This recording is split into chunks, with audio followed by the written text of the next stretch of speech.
నమస్కారం.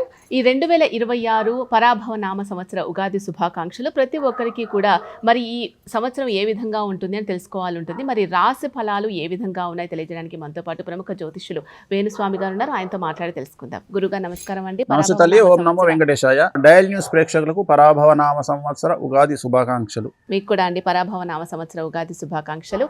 మరి గురుగారు ప్రతి ఒక్కరికి కూడా ఈ సంవత్సరం నాకు ఎలా ఉంది అని తెలుసుకోవాలంటుంది ఆసక్తి. ధనుస్సు రాశి వారికి ఏ రంగాల వారికి ఏ విధంగా ఉండబోతోంది? సో ధనుస్సు రాశి వారికి ఈ సంవత్సరం అర్ధాష్టమ శని నడుస్తూ ఉంది. జనరల్గా అర్ధాష్టమ శనిలో ఉండే సమస్యలు ఏమిటి అంటే డబ్బు అధికంగా రావడం వల్ల సమస్యలు. జనరల్గా 10 సంవత్సరాల పాటు కష్టపడ్డ మీరు డబ్బు అధికంగా రావడం వల్ల ఇమీడియట్గా డబ్బులు తీసుకుపోయి ఇన్వెస్ట్మెంట్ చేయడము, చిట్టీలు వేయడము లేదా అప్పులు వేయడం లాంటి పనులు చేయడం వల్ల సమస్యల బారిన పడే అవకాశం ఉంది. కాబట్టి మీ దగ్గర ఉన్నటువంటి డబ్బులు లిక్విడ్ క్యాష్ ఇంట్లో ఉంచుకునే ప్రయత్నం చేయండి, బ్యాంకుల్లో వేసుకునే ప్రయత్నం చేయండి తప్ప డబ్బులను తీసుకెళ్లి కొత్త వ్యాపారాలు పెట్టి రిస్క్ తీసుకోవడము, అప్పులు ఇవ్వడం లాంటి పనులు చేయకండి.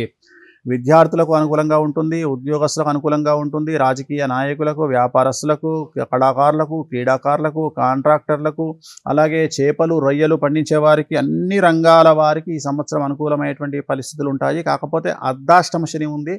తిరునల్లార్ శనీశ్వర ఆలయంలో ప్రత్యేకమైన శని పూజ నిర్వహించడం ద్వారా, నలుపు రంగు దుస్తులకు దూరంగా ఉండడం ద్వారా ఈ సంవత్సరం ధనుస్సు రాశి వాళ్ళు సమస్యల నుండి బయటపడేటువంటి అవకాశాలు ప్రస్ఫుటంగా కనిపిస్తూ ఉన్నాయి.